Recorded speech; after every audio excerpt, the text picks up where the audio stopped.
미국과 유럽을 잇는 해저 케이블 슈트반처바이크 1938년 소제목입니다. 1858년 7월 28일 사이러스 필드 드디어 성공하다. 삶의 속도에 혁신이 일어나다. 인간이라 불리는 희한한 존재가 지구에 등장한 지 수천 년, 아니 수십만 년이 흘렀다. 그 세월 동안 지상에서 이동 속도는 달리는 말이나 구르는 바퀴, 노젓는 배 혹은 돛달린 배가 얼마나 빠르냐에 달려 있었다. 무한한 세월 중 우리에게 알려진 협소한 부분을 세계사라고 부른다면 이 시기에 기술의 발전이 많이 이루어지긴 했지만 이동의 리듬이 현저히 빨라지지는 않았음을 알 수 있다. 17세기 발렌슈타인의 군대는 카이사르의 군대보다 더 빠르게 진격하지는 않았다. 나폴레옹의 군대 역시 칭기스칸의 군대보다 빠르지 못했다. 넬슨 제독의 군함은 바이킹의 해적선이나 페니키아의 장사배보다 조금 더 빠르게 바다를 건넜을 뿐이다. 바이런 경의 시 차일드 헤럴드의 순례에 기술된 지중해 여행을 보면 바이런 경이 하루에 이동한 거리는 유배지인 흑해로 가던 고대의 시인 오비디우스가 하루에 이동한 거리와 큰 차이가 없다. 괴테가 18세기에 한 여행은 사도 바울이 1세기 초에 했던 여행보다 더 편안하지도 빠르지도 않았다. 나폴레옹 시대에도 개개 나라는 로마 제국 시대와 마찬가지로 각각 분리된 채 다른 시간과 공간에서 살고 있었다. 아직은 물질의 저항력이 인간의 의지력 위에 군림하고 있는 것이다. 19세기가 되어서야 현실 속도가 그 척도나 리듬에 있어서 근본적으로 변한다. 1800년에서 1820년에 이르는 기간에 개개 민족과 국가들은 지난 수천 년 전과는 비길 수 없이 빠른 속도로 서로에게 다가간다. 철도와 전기선이 생기면서 전에는 여러 날 걸리던 여행을 단 하루에 할 수 있고 전에는 여러 시간 걸리던 길을 15분이면 갈 수 있다. 당시 사람들은 철도와 전기선이 가져온 속도의 혁신을 대단한 승리라고 여긴다. 그러나 이러한 발명품은 아직은 이해가 가능한 영역 안에 있다. 이러한 운송수단은 기존의 속도를 5배, 10배 혹은 20배 정도로 높인 것이기에 사람들은 시각과 내적 감각을 동원해서 이 사실을 받아들이고 기적처럼 보이는 현상을 설명할 수 있다. 그러나 전기가 이뤄낸 최초의 성과는 예상을 뛰어넘는 파급력을 갖게 된다. 전기는 시작부터 기존의 모든 법칙을 뒤집고 모든 유효한 척도를 파괴했다는 점에서 아기장수 헬라클레스와 견줄만 하다. 설명이 있습니다. 제우스의 아내 헤라는 남편과 딴 여자 사이에서 태어난 헤라클레스를 죽이려고 독사 2마리를 보내지만 헤라클레스는 양손으로 이 뱀들을 목졸라 죽인다. 이때 헤라클레스는 태어난 지 겨우 10달이었다. 설명입니다. 아기장수 헬라클레스와 견줄만 하다. 후세에 사는 우리는 전보가 처음 작동했을 때 당시 사람들이 느꼈던 놀라움을 상상조차 할 수 없을 것이다. 어제까지만 해도 라이덴병에서 발생한 전기 불꽃은 겨우 손가락 한마디 정도인 1인치 거리밖에 도달하지 못할 만큼 약했는데 그것이 갑자기 괴물 같은 힘을 얻어서 여러 나라를 건너뛰고 산을 넘어서 온 지구를 돌아다닌다니 넋을 잃고 경탄할 일이 아닌가. 생각을 마무리하고 적어 놓기만 하면 잉크가 채 마르기도 전에 즉시 수천 마일 떨어진 곳에 있는 사람이 그 글귀를 수신해서 읽고 이해할 수 있게 되다니. 작은 볼타 전지의 양극 사이를 오가는 보이지 않는 전류를 잡아내려서 지구의 한쪽 끝에서 다른 쪽 끝을 이을 수 있게 되다니 정말 믿기지 않는 일이었다. 어제만 해도 물리 실험실의 기구로는 유리막대를 문질러서 겨우 종이 몇 장을 끌어당기는 게 고작이었지만 이제 그런 장난감 같던 기구로 인간의 근력과 속도의 수백만, 수십억 배를 낼 수 있게 된다. 그렇게 전류는 요정 아리엘처럼 보이지 않게 공기를 둥둥 떠다니며 소식을 전하고 철도를 움직이고 도로와 건물을 훤히 밝히게 된다. 이 발명이 있고 나서야 비로소 공간과 시간의 관계는 세계 창조 이후 가장 결정적인 변화를 겪는다. 1837년에 전보가 등장하면서 이제껏 분리된 삶을 살던 인류는 처음으로 같은 시간에 같은 체험을 하게 된다. 이처럼 세계사에서 중요한 해가 우리 교과서에는 거의 언급되지 않는다. 유감스럽게도 대다수 교과서 저자는 아직도 어떤 장군이나 국가가 전쟁에서 승리한 이야기가 인류가 함께 진정한 승리를 거둔 이야기보다 더 중요하다고 여기기 때문이다. 1837년 시간의 가치가 이렇게 돌변하면서 인간 심리에 광범위한 영향을 끼쳤다는 점을 고려하면 근대사에서 이에 견줄 만큼 중요한 연도는 결코 없을 것이다. 암스테르담, 모스크바, 나폴리, 리스본에서 현재 일어나는 일을 파리에서 같은 시각에 알 수 있게 된 이후로 세계는 달라진다. 이제 마지막 한 발짝만 내디디면 지구의 나머지 부분이 저 거대한 연결망에 포함될 것이고 전 인류가 공통된 의식을 가지게 될 것이다. 그러나 자연은 방해물을 내세워 이 궁극적 통합을 막고 있다. 바다를 사이에 둔 나라들은 앞으로 20년이나 더 분리되어 있어야 한다. 전신주를 지나는 전기는 절연체인 사기 단자 덕분에 방해받지 않고 계속 흐르지만 물은 전류를 흡수해 버리기 때문이다. 구리와 쇠로 된 전선을 물속에서 완전히 절연시킬 수 있는 물질이 아직 발명되지 않았기에 전류는 바다를 건널 수 없다.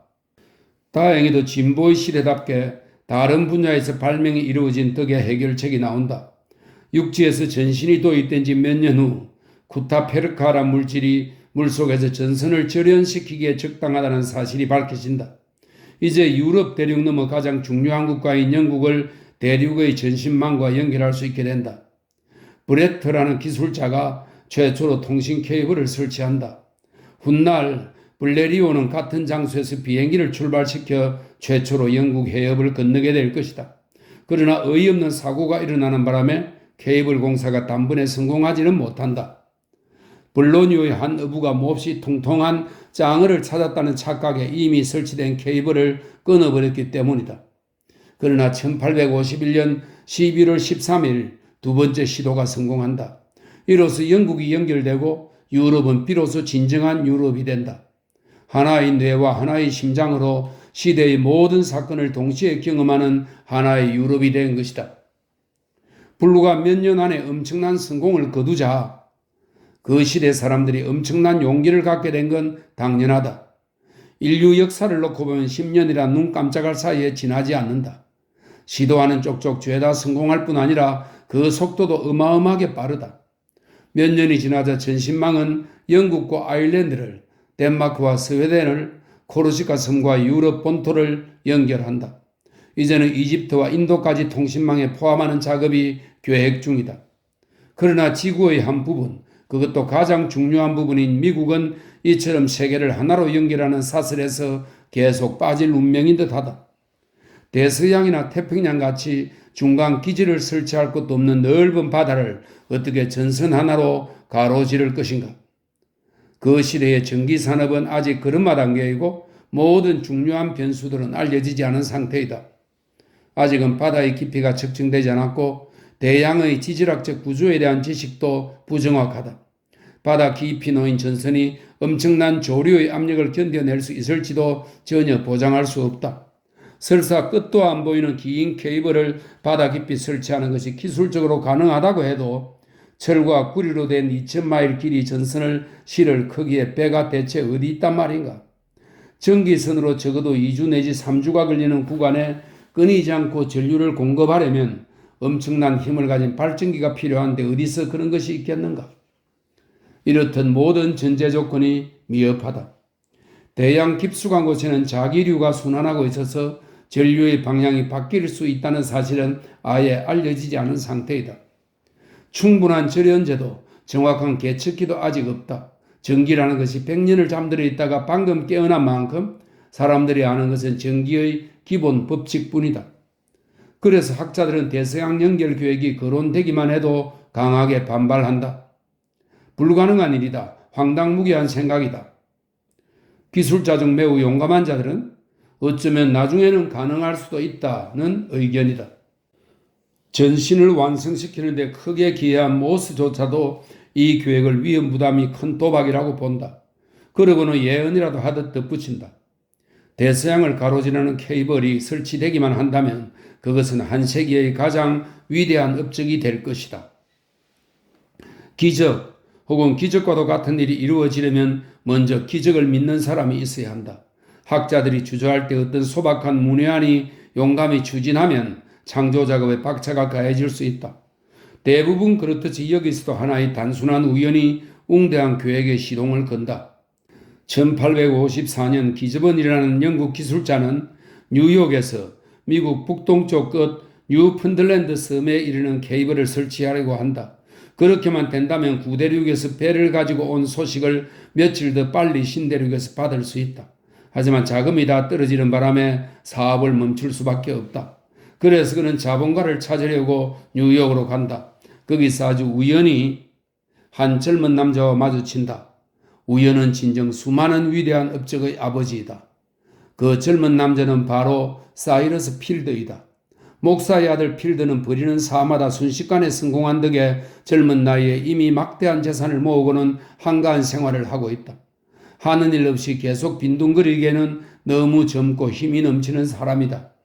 기즈번은 이 사람을 뉴욕과 뉴펀들랜드를 잇는 케이블 설치 사업의 투자자로 확보하려 한다.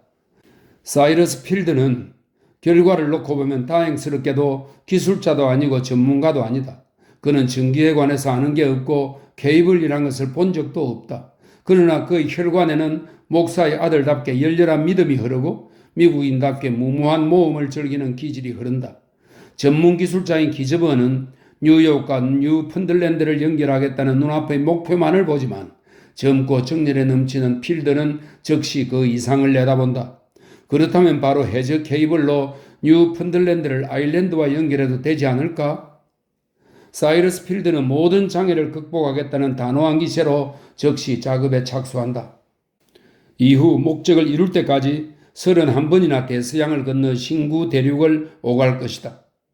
필드는 이 순간부터 자신이 가진 것과 주변에서 얻을 수 있는 것 모두를 이 사업에 쏟아붓겠다고 굳게 마음먹는다. 하나의 생각이 현실에서 폭발적 힘을 얻으려면 도화선에 불이 붙어야 한다. 바로 그 순간이 온 것이다. 기적을 일으키는 새로운 힘, 전기가 삶의 또 다른 막강한 동력인 인간의 의지력과 합쳐진다. 한 남자는 일생일대의 과업을 만났고 한 과업은 제 임자를 만난 셈이다. 준비 과정. 사이러스 필드는 엄청난 기세로 작업에 착수한다. 모든 전문가와 연락을 취하고 사업 면허를 얻기 위해 양쪽 정부에 적극 공세를 취한다. 그러고는 필요한 자금을 조달하기 위해 두 대륙에서 캠페인을 벌인다. 전혀 알려지지 않은 인물 필드는 엄청난 추진력을 발휘한다.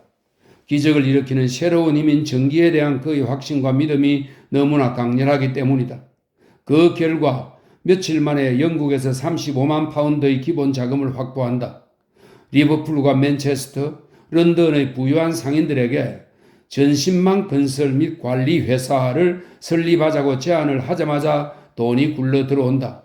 그 밖에 작가 세크리와 레이디 바이런 같은 이름도 투자자 명단에 있다. 사업에서 이득을 보기 위해서가 아니라 오로지 인류를 향한 열정에서 사업을 후원하려는 사람들이다. 당시 영국에는 스티븐슨과 브루넬을 비롯한 위대한 기술자들이 맹활약했기에 사람들은 기술과 기계의 능력을 전폭적으로 신뢰하고 있었다.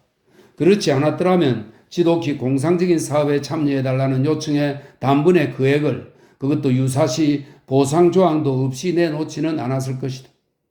시작 단계에서 대략 견적을 낼 수 있는 것은 케이블을 설치에 드는 비용뿐이다. 핵심인 기술 분야에서는 참고할 만한 전례가 전혀 없다. 19세기에는 이와 비슷한 차원에서 구상하거나 계획한 사업이 없기 때문이다. 대서양 전체를 연결하는 작업을 어찌 감히 도브와 칼레 사이의 좁다란 물줄기를 연결하는 것에 비교하겠는가? 도브 해협의 경우 흔한 외륜 기선의 갑판에서 케이블을 30마일 내지 40마일 정도 풀기만 하면 된다. 그러면 케이블은 닻이 나선 기중기에서 풀려나가는 것과 같은 원리로 알맞게 풀려나간다. 해협에 케이블을 설치할 때는 이유 있게 바람이 없는 날을 기다릴 수 있었다. 바다의 깊이를 정확히 알고 있었고 항상 양쪽 해안을 볼 수 있었기에 돌발 사고를 피할 수 있었다. 연결 작업은 하루에 순조롭게 마무리되었다. 그러나 이번에는 적어도 3주 동안 대양을 항해해야 한다.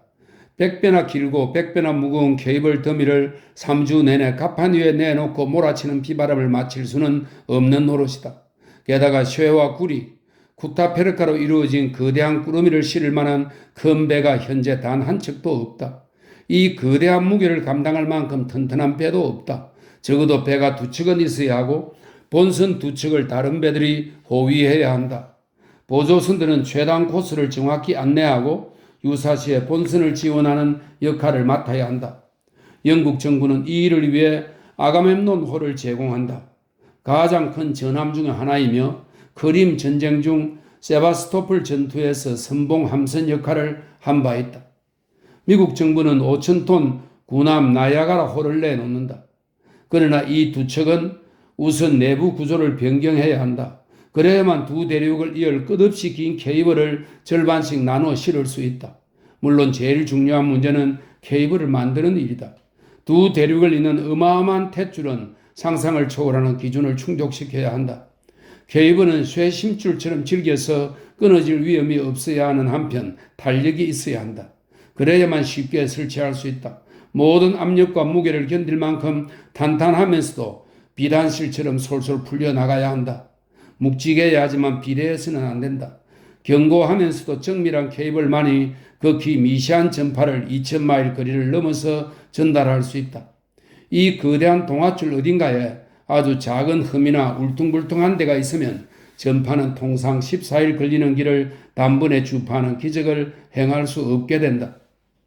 그래도 한번 해보자. 밤낮을 가리지 않고 공장이 돌아간다. 한 인간의 초인적 의지력은 모든 것을 가능케 한다.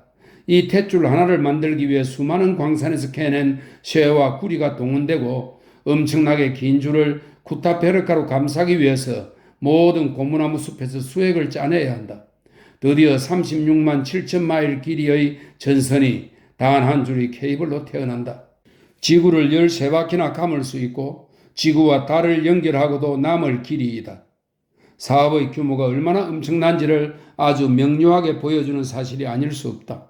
기술적 견지에서 보면 인류는 바벨탑 건축 이후 가장 웅대한 일을 벌인 셈이다. 첫 번째 시도. 1년 내내 기계들이 윙윙댄다. 공장에서는 가는 실이 풀리듯 전선이 끊임없이 뽑혀 나와서 두 배 안에 또아리를 턴다.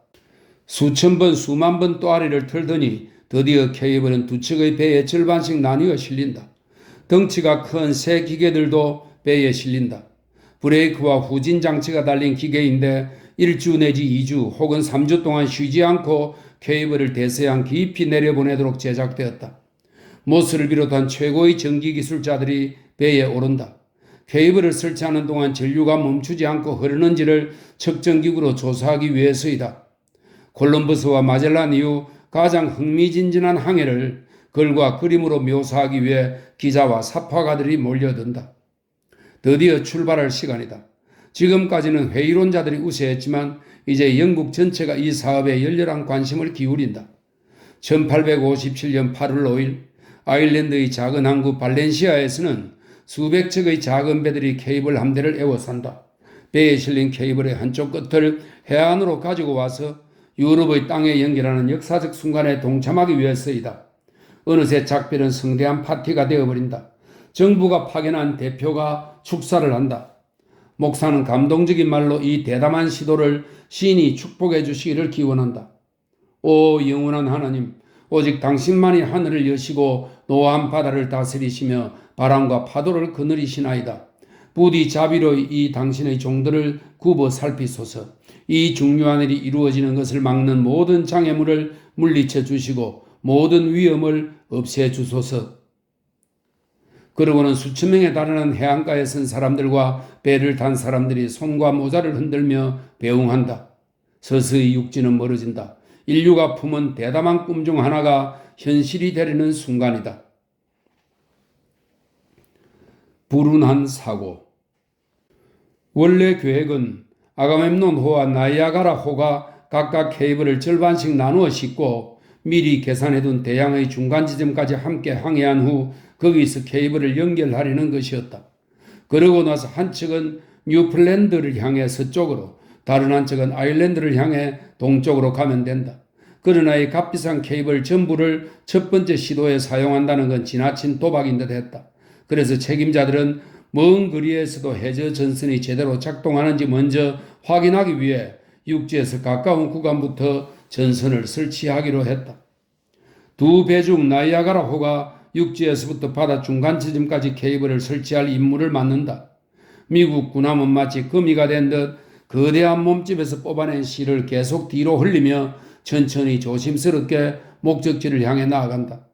갑판에서는 케이블 내리는 기계가 천천히 규칙적으로 덜컹댄다. 그것은 모든 선원에게 익숙한 닻을 내리는 기계에서 나는 소리이다. 몇 시간이 지나자 배에 탄 사람들은 규칙적으로 방아 찢는 것 같은 소리에 너무나 익숙해진다. 자기 심장 뛰는 소리를 듣듯이 무심히 듣는 지경이다. 배는 계속해서 케이블을 물속으로 내리면서 먼 바다로 나간다. 단순 반복 작업인 만큼 이 모험은 전혀 모험답지 않아 보인다. 그런데 특별한 것이 하나 있다. 전기 기술자들이 별실에 모여 앉아 계속 아일랜드와 전신 부호를 교환하며 귀를 곤두세우고 있다. 정말 신기하게도 해안이 보이지 않은 지가 오래됐는데도 해저 케이블을 통한 송수시는 아주 또렷하다. 마치 유럽 내의 두 도시가 서로 전신을 주고받는 것 같다. 배는 이미 얕은 바다를 지나서 아일랜드 뒤편의 이른바 심해구역 일부를 통과하고 있다. 그런데도 여전히 쇠로된 줄은 모래시계에서 모래가 똑똑 떨어지듯이 규칙적으로 배 바닥에서 아래로 내려가서는 메시지를 주고받는다. 벌써 335마일의 케이블이 설치된다. 도브에서 칼레에 이르는 거리의 10배나 된다. 처음 이틀을 불안해하며 작업했는데 어느새 엿새째인 8월 11일로 접어든다. 이날 저녁 사이러스 필드는 여러 시간 긴장해서 일하느라 지쳐서 침대에 눕는다. 그런데 대체 이게 웬일인가? 갑자기 덜컹대는 소리가 들리지 않는다. 달리던 기차가 갑자기 멎으면 그 안에서 자던 사람이 벌떡 일어나고 물레방아가 갑자기 멈춰서면 침대에 누웠던 물방앗간 주인이 소스라쳐 놀라게 마련이다. 순식간에 배에 탄 사람 모두가 잠에서 깨어나 갑판으로 달려온다. 기계를 보니 케이블 유출구가 텅 비어 있는 게 아닌가. 케이블이 갑자기 나선 기중기를 벗어나 사라진 것이다. 끊겨 나간 끝부분을 낚아채기에는 너무 늦었다.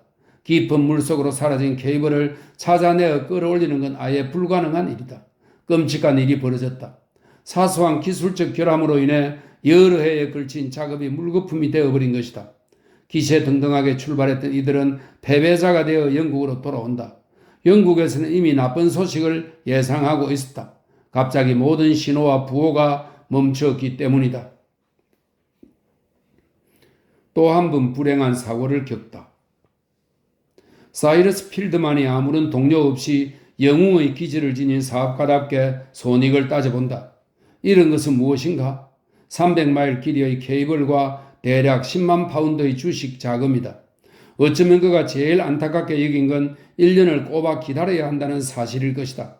이 작업의 적당한 날씨는 여름뿐인데 이제는 계절이 이미 바뀌려 하기 때문이다. 반면에 약간의 이익도 있다.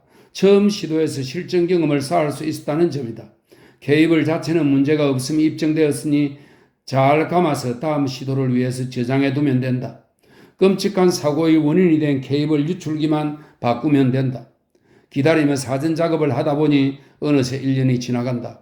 1858년 6월 10일에야 1년 전에 그 배들은 다시금 용기를 내어 지난번 케이블을 싣고 다시 출항한다.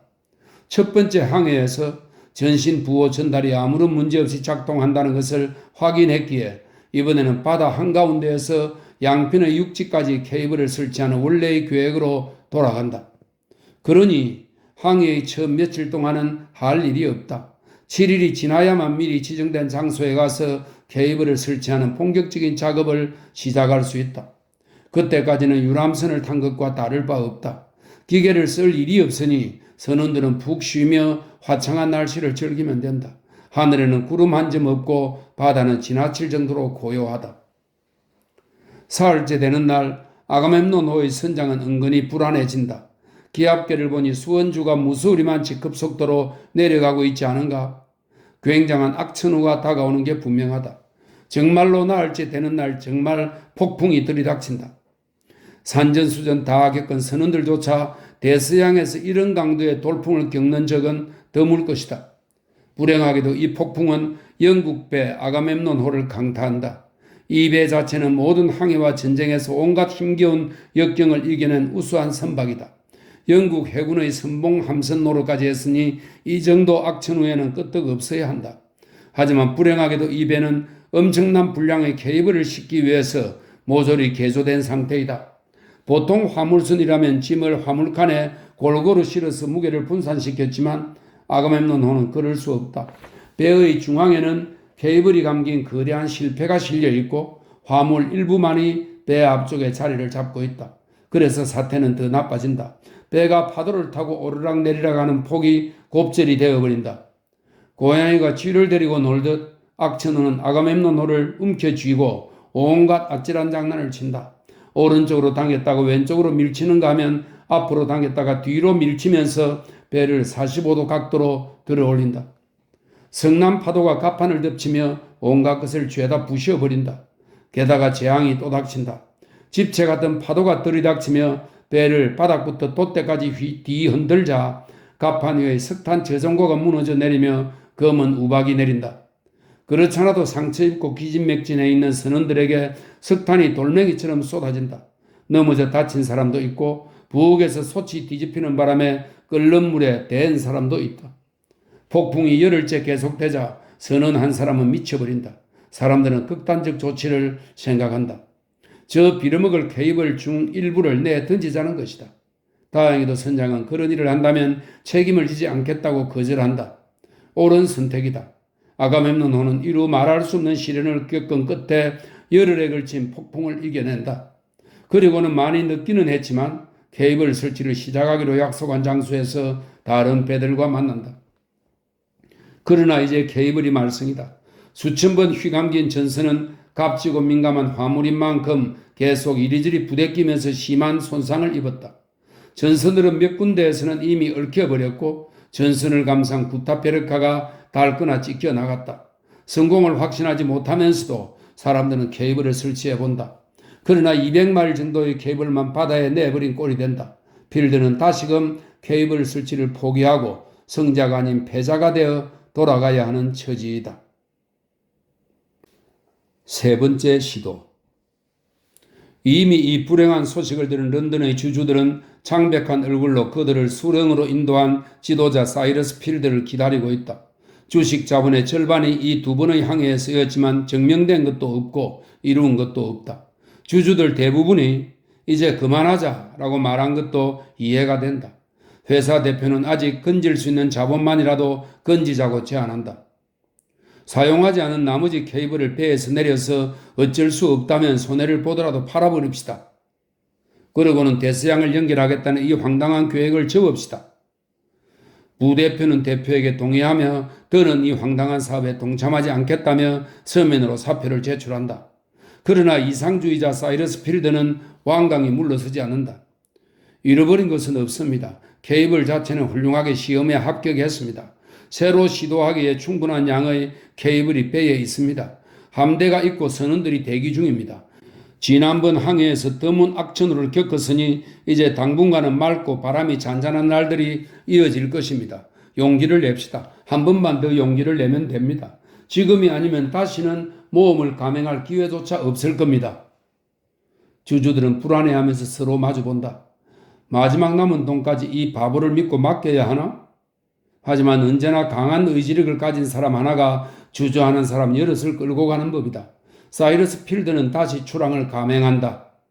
두 번째 항해를 떠난 지 5주 후인 1858년 7월 17일 함대는 세 번째로 영국의 항구를 떠난다. 중요한 일은 항상 소리 소문 없이 성공한다는 옛말은 여기서도 들어맞는다.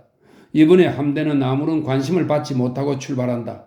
작은 배들이 모여들어 함대를 둘러싸고 행운을 빌어주지도 않으며 인파가 해안에 모여들지도 않는다. 성대한 작별 만찬도 없고 연설자도 없다. 목사가 하나님의 도움을 기원하지도 않는다. 마치 약탈을 나가는 해적선처럼 함대는 슬그머니 소리 없이 출발한다. 그러나 바다는 친절히 배들을 맞아준다. 약속한 날짜인 7월 28일은 퀸저타운을 출발한 지 11일째 되는 날이다. 정확히 이날에 아가멤논호와 나이아가라호는 대서양 한가운데의 약속된 장소에서 대작업을 시작할 수 있다. 보기 드문 광경이 펼쳐진다. 두 배는 서로 다가가서 배 끄트머리를 맞댄다. 그러고는 두 배의 기술자들이 함께 케이블의 양끝을 잇는 작업을 한다.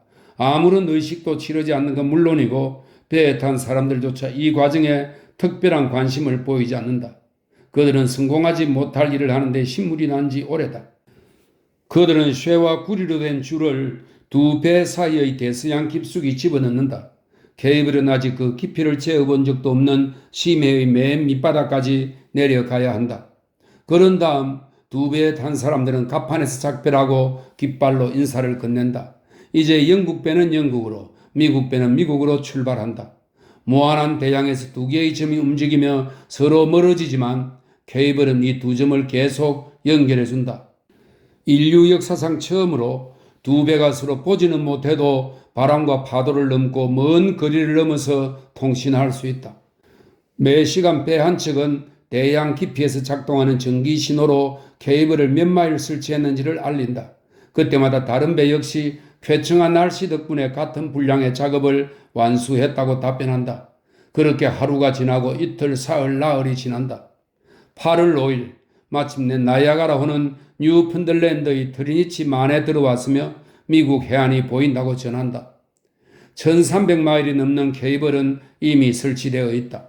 아가멤노노 역시 1000마일에 걸쳐 케이블을 심해에 설치했으며 아일랜드 해안이 보인다고 의기양양하게 답한다.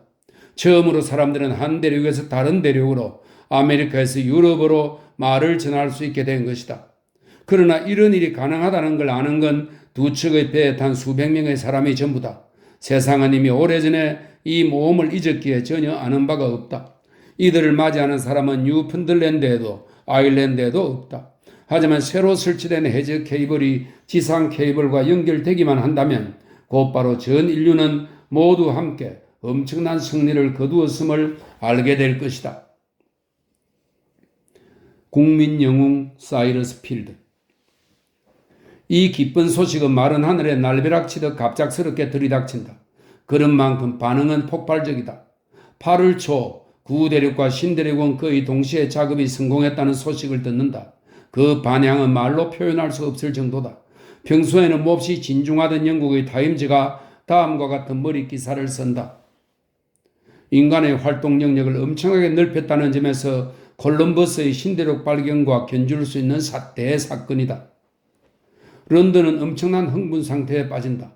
그러나 영국인의 기쁨은 미국인들의 열화 같은 환호에 비하면 밋밋하고 김 빠진 것처럼 보인다. 미국인들은 이 소식을 듣자마자 가게 문을 닫고 거리로 나와 인산인해를 이룬다. 무슨 일이냐고 묻기도 하고 함성을 지르기도 하고 토론을 벌이기도 한다. 아무도 모르는 인물 사이러스 필드는 하룻밤 사이에 국민 영웅이 된다. 프랭클린, 콜럼버스 같은 위인들과 어깨를 나란히 하게 된 것이다. 뉴욕시는 물론이고 다른 여러 지역이 젊은 아메리카와 늙은 유럽의 결혼을 결단력 있게 성사시킨 남자를 보리는 마음에 들썩거린다. 그렇지만 열광은 아직 최고도에 달하지는 않았다.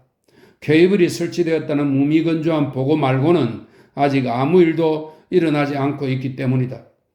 케이블이 과연 말을 전할 수 있을까? 원래 계획대로 일이 성공한 걸까?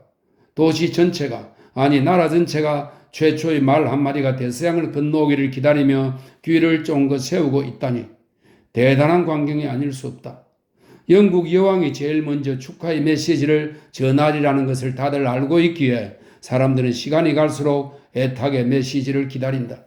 그러나 며칠이 지나도록 강간무소식이다. 돌발 사고로 인해 뉴펀들랜드로 가는 케이블이 작동하지 않았기 때문이다. 8월 16일 저녁이 되었어야 빅토리아 여왕의 메시지가 뉴욕에 도착한다. 학수고대하던 소식이 왔지만 신문에 실어 널리 알리기에는 너무 늦은 시간이다.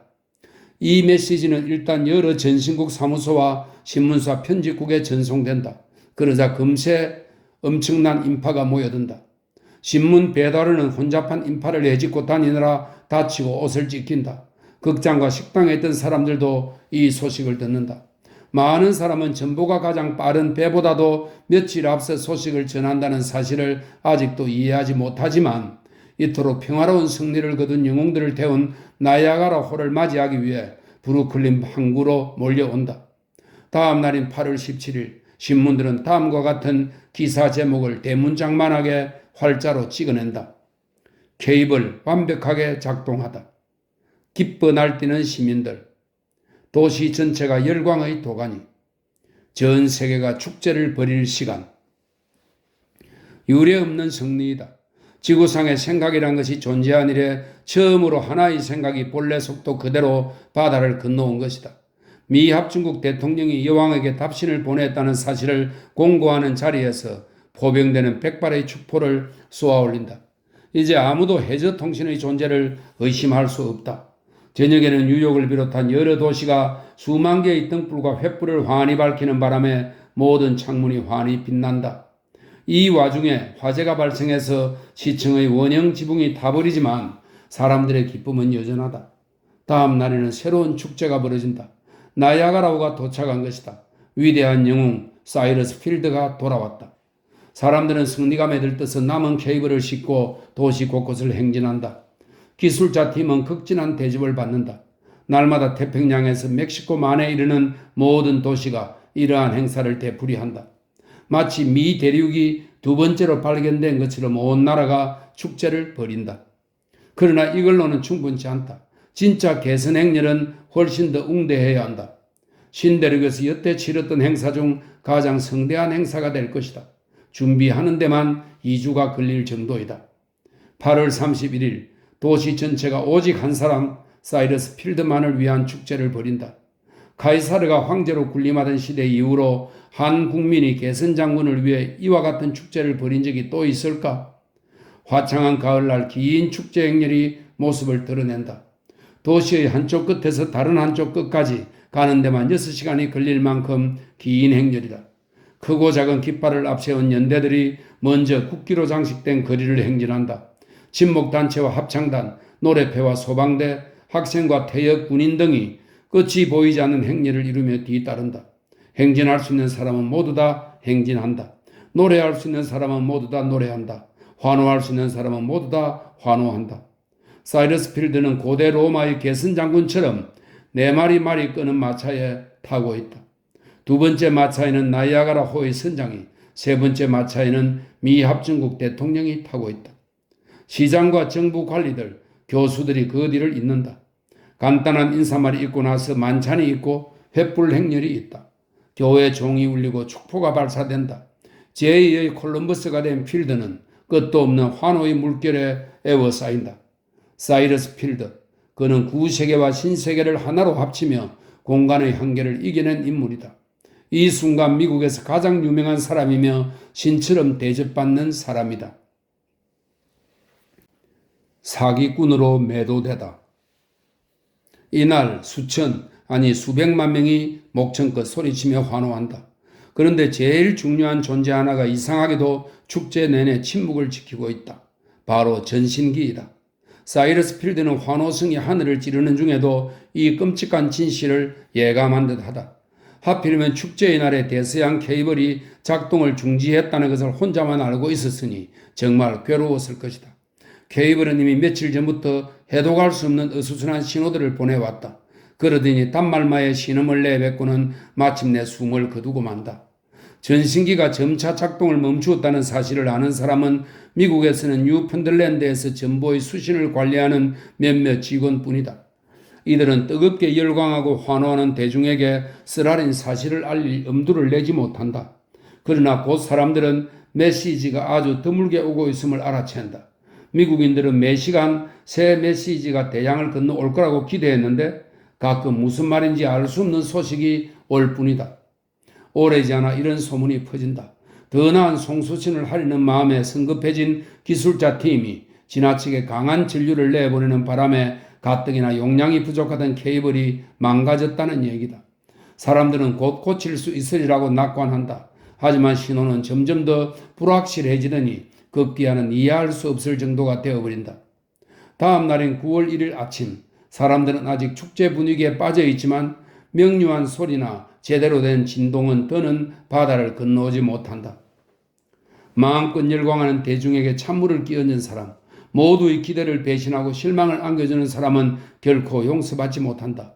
극찬을 받던 전신기가 작동을 멈추었다는 소문이 사실로 드러나자 더센 환호의 물길은 이내 악의에 찬 분노로 바뀌어 사이러스 필드를 덮친다.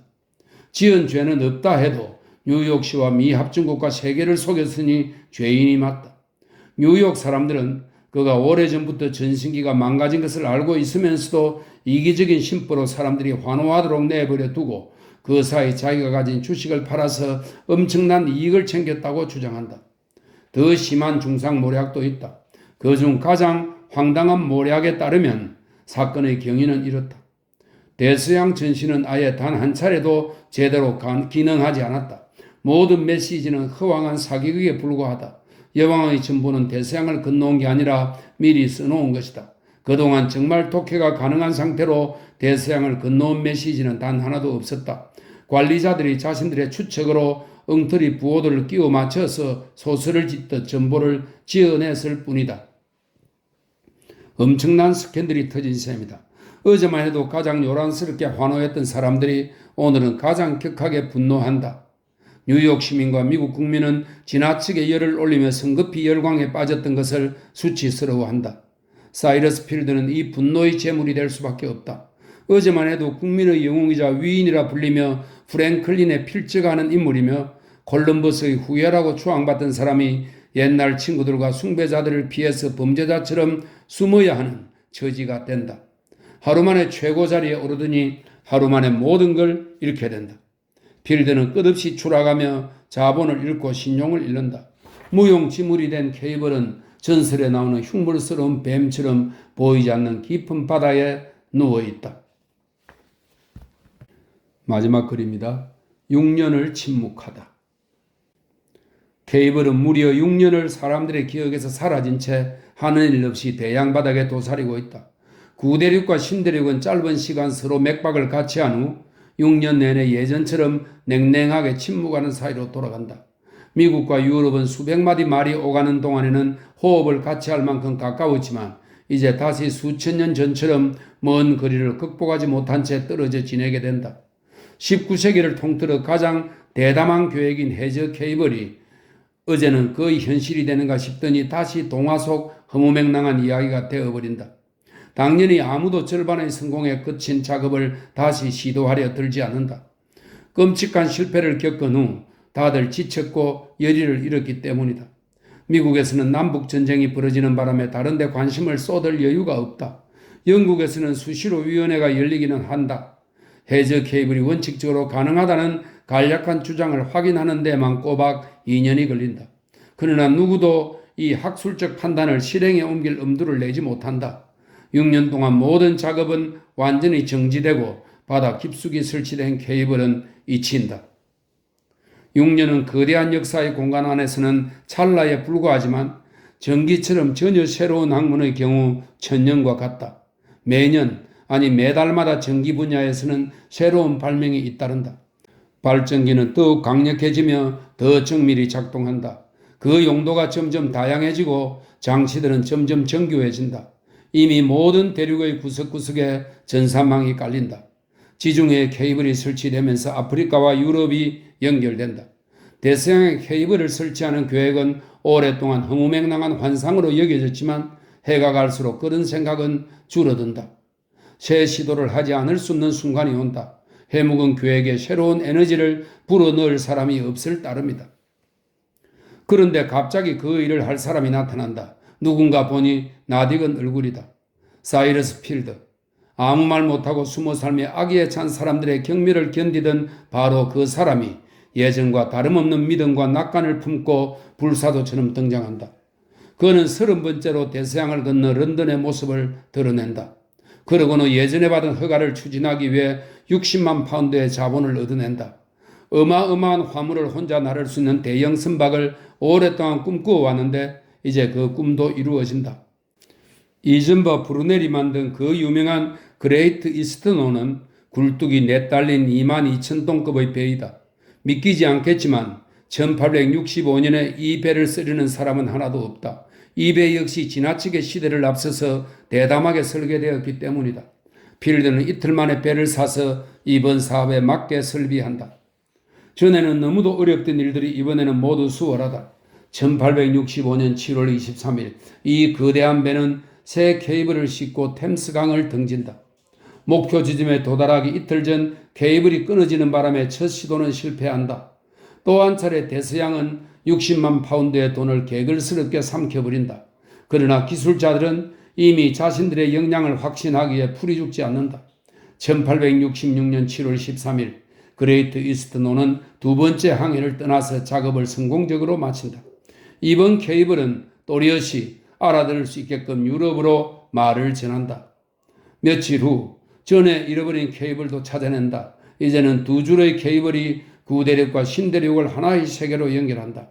어제는 기적이던 것이 오늘은 당연한 일이 된다. 이 순간부터 지구의 심장은 하나가 되어 뛰고 있다. 이제 인류는 지구의 이쪽 끝에서 저쪽 끝에 이르기까지 동시에 보고 듣고 소통하며 살고 있다. 인간의 창조력 덕분에 신처럼 모든 곳에 동시에 존재하게 된 것이다. 시간과 공간을 정복한 인류가 영원히 하나로 뭉친다면 더 바랄 나위가 없을 것이다. 불행하게도 인류는 이 웅대한 통합을 파괴하려는 광기에 계속 사로잡혀서 자연을 통제하는 바로 그 능력으로 자기 자신을 파멸시키려더니 안타까울 뿐이다.